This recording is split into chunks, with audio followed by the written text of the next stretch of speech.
చెప్పాలి. శాసనసభ జరుగుతుంది, శాసనసభలో చెప్పాలి వచ్చి ఇగో గత ప్రభుత్వంలో పలానా మంత్రి గారు చేసిన చర్య వల్ల ప్రభుత్వం నష్టం జరిగిందనో, లేకపోతే ఆయన అవినీతి చేసిండు, ఆయన 10 రూపాయలు తినడనో, ఇగో దీనికి ఈ ఆధారాలు ఉన్నాయి, ఈ ఆధారంగా నేను మా ప్రభుత్వం నిర్ణయం తీసుకుంది, కేసు పెడుతుంది అని చెప్పాలి. ఎందుకు దమ్ము లేదు? ఎందుకు శాసనసభలో చర్చ పెట్టమంటే రండల్లాగా పారిపోతున్నారు? సమాధానం చెప్పాలి రాష్ట్ర ప్రభుత్వం. చెప్పాలి. శాసనసభ జరుగుతుంది, శాసనసభలో చెప్పాలి వచ్చి ఇగో గత ప్రభుత్వంలో పలానా మంత్రి గారు చేసిన చర్య వల్ల ప్రభుత్వం నష్టం జరిగిందనో, లేకపోతే ఆయన అవినీతి చేసిండు, ఆయన 10 రూపాయలు తినడనో, ఇగో దీనికి ఈ ఆధారాలు ఉన్నాయి, ఈ ఆధారంగా నేను మా ప్రభుత్వం నిర్ణయం తీసుకుంది, కేసు పెడుతుంది అని చెప్పాలి. ఎందుకు దమ్ము లేదు?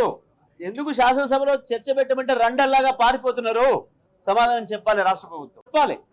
శాసనసభ జరుగుతుంది, శాసనసభలో చెప్పాలి వచ్చి ఇగో గత ప్రభుత్వంలో పలానా మంత్రి గారు చేసిన చర్య వల్ల ప్రభుత్వం నష్టం జరిగిందనో, లేకపోతే ఆయన అవినీతి చేసిండు, ఆయన 10 రూపాయలు తినడనో, ఇగో దీనికి ఈ ఆధారాలు ఉన్నాయి, ఈ ఆధారంగా నేను మా ప్రభుత్వం నిర్ణయం తీసుకుంది, కేసు పెడుతుంది అని చెప్పాలి. ఎందుకు దమ్ము లేదు? ఎందుకు శాసనసభలో చర్చ పెట్టమంటే రండల్లాగా పారిపోతున్నారు?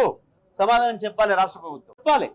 శాసనసభ జరుగుతుంది, శాసనసభలో చెప్పాలి వచ్చి ఇగో గత ప్రభుత్వంలో పలానా మంత్రి గారు చేసిన చర్య వల్ల ప్రభుత్వం నష్టం జరిగిందనో, లేకపోతే ఆయన అవినీతి చేసిండు, ఆయన 10 రూపాయలు తినడనో, ఇగో దీనికి ఈ ఆధారాలు ఉన్నాయి, ఈ ఆధారంగా నేను మా ప్రభుత్వం నిర్ణయం తీసుకుంది, కేసు పెడుతుంది అని చెప్పాలి. ఎందుకు దమ్ము లేదు? ఎందుకు శాసనసభలో చర్చ పెట్టమంటే రండల్లాగా పారిపోతున్నారు? సమాధానం చెప్పాలి రాష్ట్ర ప్రభుత్వం.